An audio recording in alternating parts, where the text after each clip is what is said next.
오늘 우리에게 주시는 하나님의 말씀은 신명기 11장 12절 말씀입니다.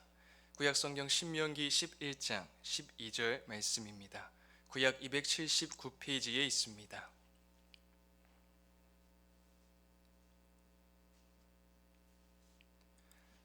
하나님의 말씀을 저 여러분이 한 목소리로 함께 읽겠습니다. 시작.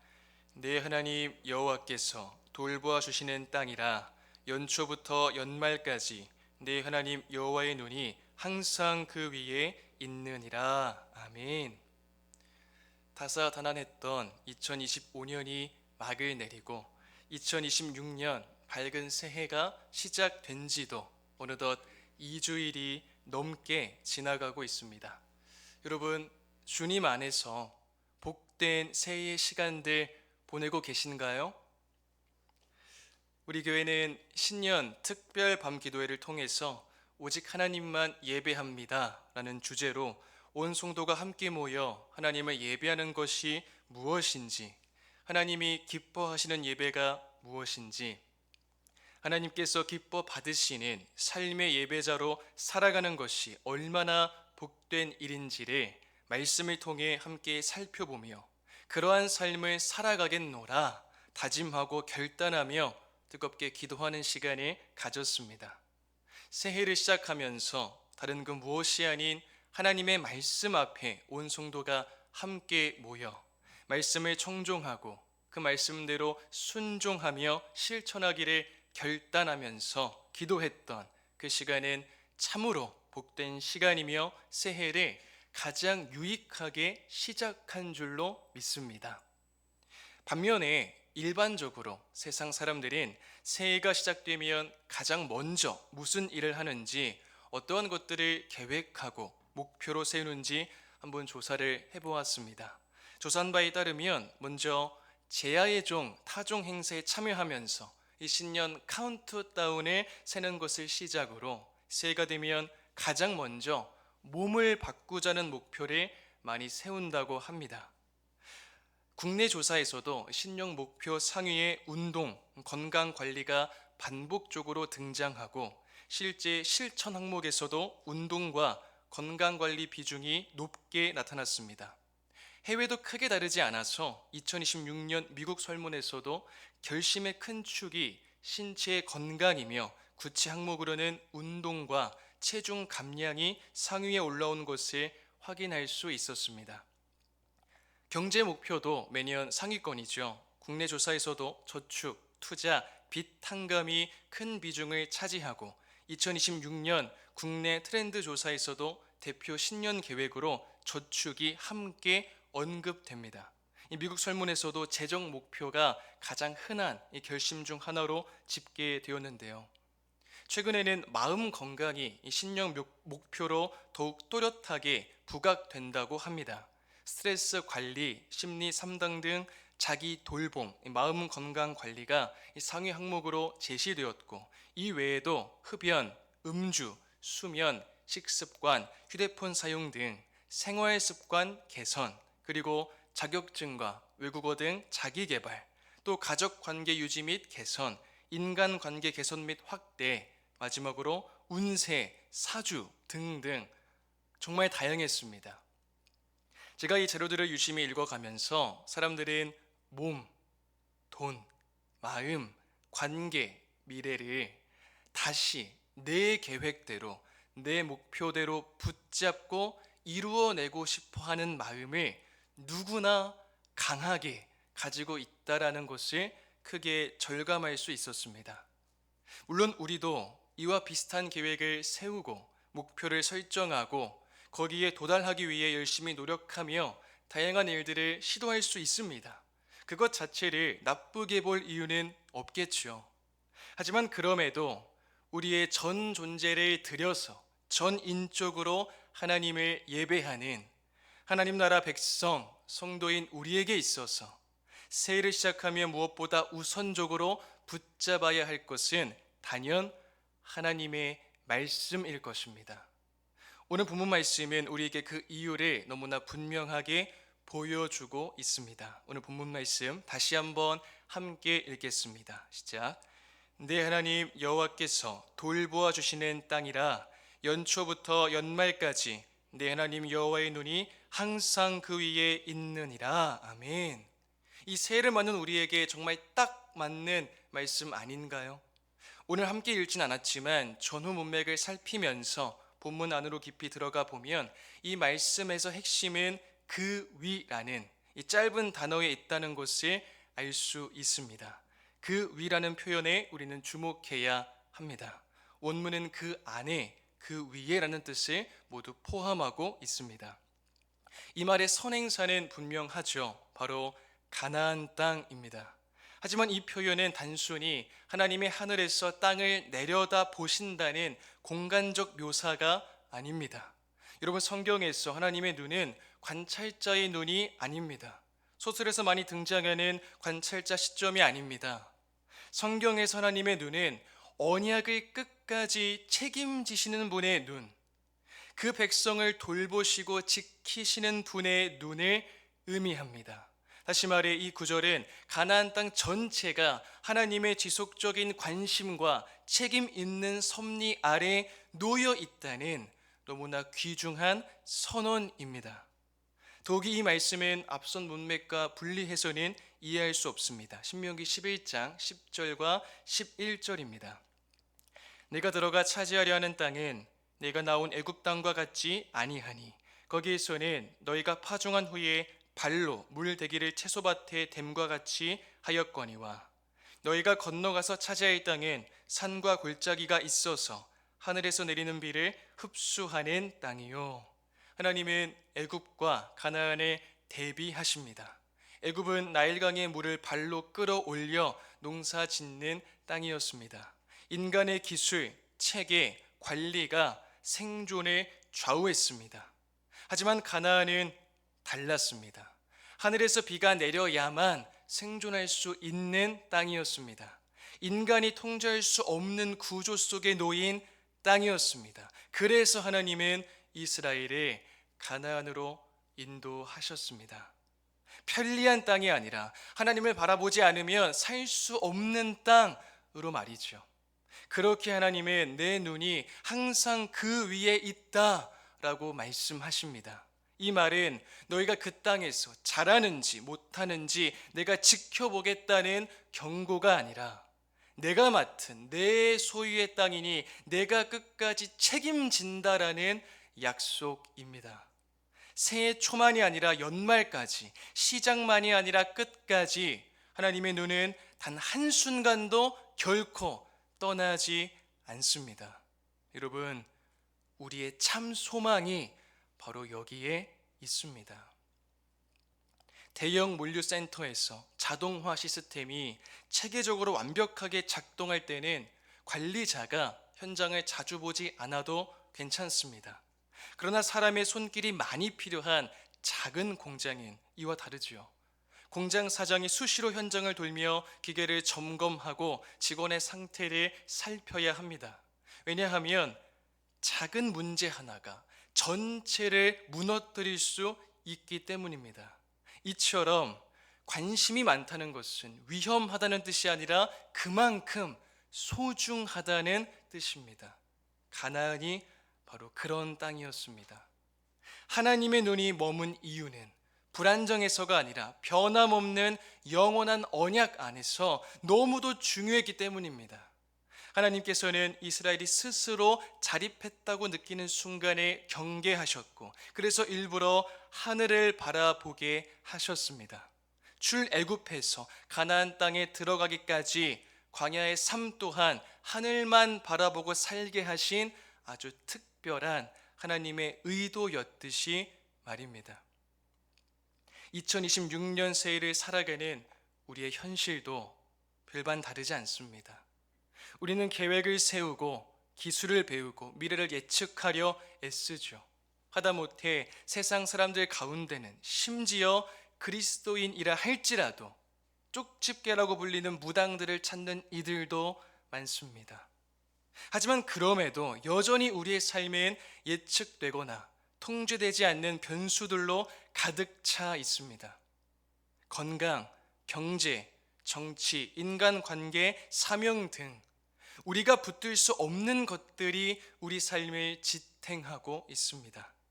이런 한계적 상황에서 우리가 유일하게 의지할 수 있는 길이 있다면 그것은 우리를 떠나지 않는 하나님의 눈에 집중하는 것입니다. 역대하 20장을 보면 인간이 도무지 통제할 수 없는 변수 앞에서 하나님의 눈 아래 머무는 삶이 무엇인지 아주 선명하게 보여주는 장면을 살펴볼 수 있습니다. 역대하 20장 1절과 2절 함께 읽겠습니다. 시작. 그 후에 모압 자손과 암몬 자손들이 마온 사람들과 함께 와서 여호사밧을 치고자 한지라. 어떤 사람이 와서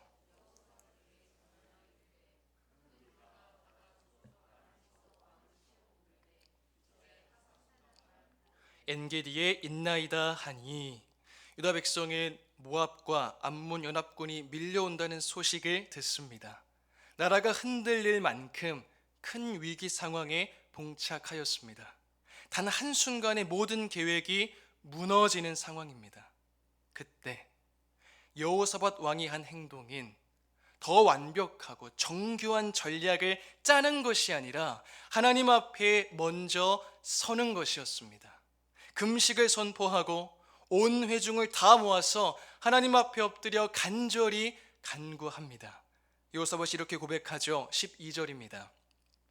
우리 하나님이여, 그들을 징벌하지 아니하시나이까. 우리를 치러 오는 이 큰 무리를 우리가 대적할 능력이 없고 어떻게 할 줄도 알지 못하옵고 오직 주만 바라보나이다 하고, 여기서 우리가 주목해야 할 점은 상황을 바꾸기 위해 어떤 노력을 한다거나 하나님께 연합군을 물리칠 수 있는 강한 힘과 능력을 구한다거나 이 위기에서 벗어날 수 있는 대책을 요구한다거나 하지 않고 시선을 옮긴다는 것입니다.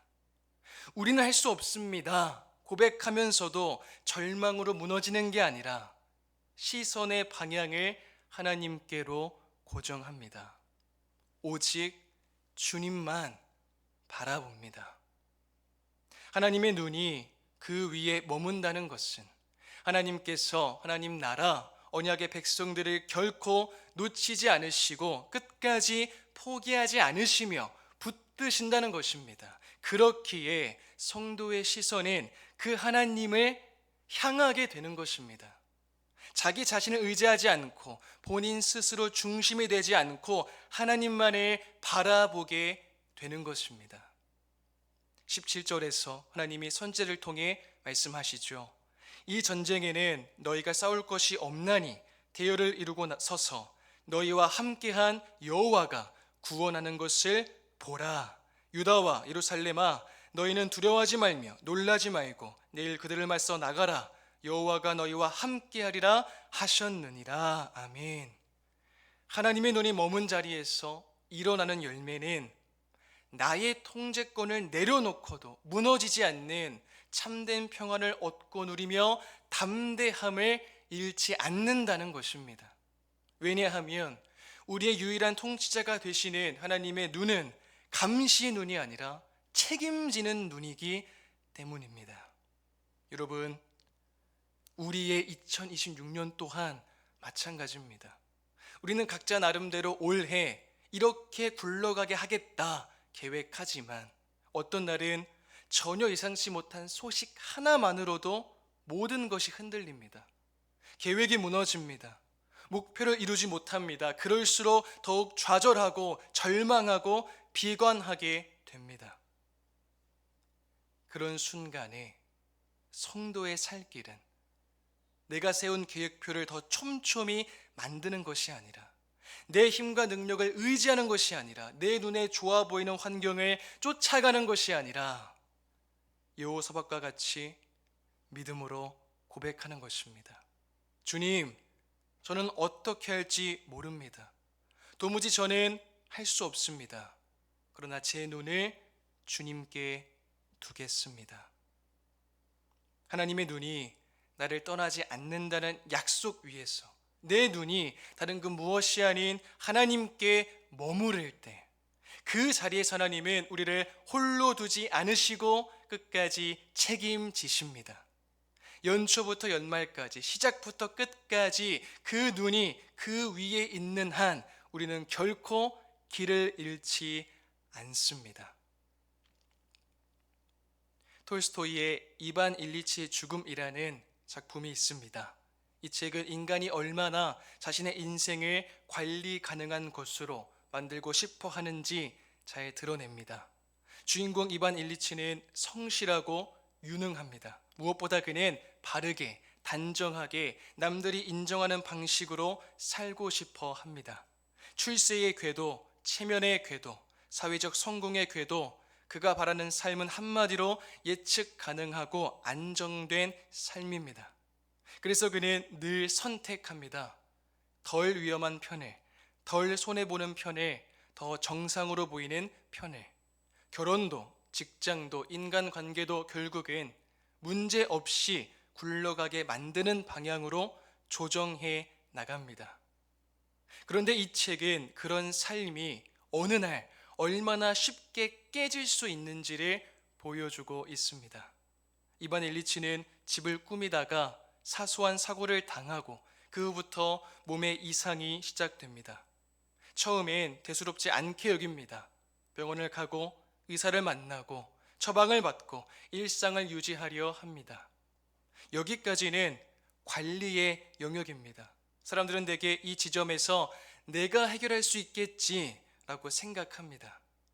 하지만 병이 점점 깊어지면서 그의 세계는 처절하게 무너지기 시작합니다. 통증은 계속되고 그 이유는 명확히 설명되지 않으며 진단은 오락가락하고 치료는 확실한 답을 주지 못합니다. 더욱 괴로운 것은 주변 사람들의 반응입니다. 가족과 동료들은 그의 고통을 진지하게 들여다보기보다 불편함을 피하거나 거칠애로 얼버무리거나 형식적인 말들로 빨리 덮고 지나가려 합니다. 그래서 이반 일리치는 점점 더 고립됩니다. 그가 맞닥뜨리는 진짜 공포는 죽음 그 자체만이 아니었습니다. 그는 자신의 삶 전체가 흔들리는 것을 경험합니다. 내가 이렇게나 바르게 살아왔는데 왜? 나는 남들처럼 열심히 살았고 성공했고 체면을 유지했는데 왜? 이렇듯 그의 병은 단지 육체의 문제를 넘어서 존재의 문제가 됩니다. 인생을 통제 가능하게 만들려 했었던 모든 장치가 이 변수 앞에서 무력해지기 때문입니다. 작품을 통해서 인간은 결국 자기 힘으로는 삶의 중심을 붙들 수 없다는 사실을 깨닫게 되었습니다. 내 힘으로, 내 의지로, 내 열심으로 붙잡아온 것들이 삶을 지탱해 주는 기둥이 아니라 삶을 그저 포장해 주는 장식에 불과했을 때, 그 장식이 무너지는 순간 길을 잃어버리게 되는 것입니다. 사랑하는 여러분, 새해는 많은 경우 어느 해보다 더 잘 살아보겠다라는 다짐으로 시작하고는 합니다. 많은 사람이 새해 새 결심을 하죠. 그러나 오늘 본문 말씀인 신명기 11장 12절은 성도인 우리에게 이와 전혀 다른 출발선을 제시하고 있습니다. 그게 무엇이죠? 더 의지하라. 가나안에서와 같이 하늘을 바라보는 삶, 하나님의 눈 아래 놓인 삶 말입니다. 하나님은 우리가 모든 것을 장악하기를 원하지 않으십니다. 그 대신 하나님의 눈 아래 머물기를 원하십니다. 2026년 또한 모든 것이 순조로운 해는 아닐 것입니다. 가나안처럼 예측할 수 없는 순간들도 분명 있을 것입니다. 하지만 한 가지 약속만은 절대 변하지 않습니다. 하나님의 눈이 이 해의 시작과 끝에 함께 하신다는 약속 말입니다. 그 눈 아래서 살아가는 자는 어떤 환경 속에서도 길을 잃지 않을 것입니다. 연초부터 연말까지 우리의 삶이 하나님의 눈 안에 있음을 믿으며 2026년을 신뢰함으로 걷는 저와 여러분이 될 수 있기를 바랍니다. 그 눈이 떠나지 않는 한 이 해는 결코 헛되지 않을 줄 믿습니다. 이 사실을 마음 깊이 새겨서 영원한 언약의 사랑으로 우리를 지키시고 돌보시고 붙드시며, 때로 우리가 넘어질지라도 실패할지라도 그마저도 흘러넘치는 사랑의 손길로 우리의 상처를 싸매시고 보듬어 주시는 하나님을 신뢰하며 삶의 모든 순간이 하나님의 눈 아래 있음을 믿고 그 눈에 머무르는 일생을 살아가는 모든 성도님이 다 되시기를 주님의 이름으로 축복드립니다. 함께 주신 말씀을 생각하며 기도하겠습니다. 2026년뿐만 아니라 더 나아가서 앞으로 우리가 마주하게 될 삶의 모든 순간 속에 우리를 지키시고 돌보시고 붙드시는 하나님의 눈이 있음을 믿고 그 하나님의 눈 아래 머무는 복된 인생길을 걸어가는 우리 모두가 될 수 있도록 이 시간 합심하여 기도하겠습니다. 하나님 아버지 감사합니다. 주님, 오늘도 이 기도제로 저희를 부르시고 주의 말씀을 듣게 하시니 감사합니다. 아버지 하나님, 2026년 새해까지 다툰 지도 어느덧 2주일이 지나가고 있습니다. 하나님, 우리 여러 계획이 있을 수 있습니다. 각자의 목표들이 있을 수 있고 또 꿈꾸는 어떠한 아이들이 있을 수 있습니다. 주님, 그러나 하나님, 아버지 하나님, 삶을 살아가다 보면 예상치 못한 변수들, 도무지 우리의 힘을 할 수 없는 숱한 난관들에 봉착할 때가 정말 많습니다. 아버지 하나님, 그런 순간에 맞닥뜨리고 우리는 좌절하고 절망하고 낙심하게 됩니다. 주님, 오늘 말씀처럼 그 모든 상황 속에, 그 순간 속에, 그 모든 시간 속에 우리를 지키시고 붙드시고 돌보시는, 끝까지 우리를 포기하지 않고 나의 자녀다 말씀하시고 나의 백성이라 말씀하시고 책임지시는 하나님의 눈이 있음을 믿고 나의 나됨이 아니라 내 힘과 내 능력과 내 의지와 나의 근거 어떠한 것이 아니라 세상의 그 어떠한 가치가 아니라 하나님의 눈 아래에 머무는 삶을 살아갈 수 있도록 도와주시옵소서. 하나님만이 내 삶의 주인이십니다 고백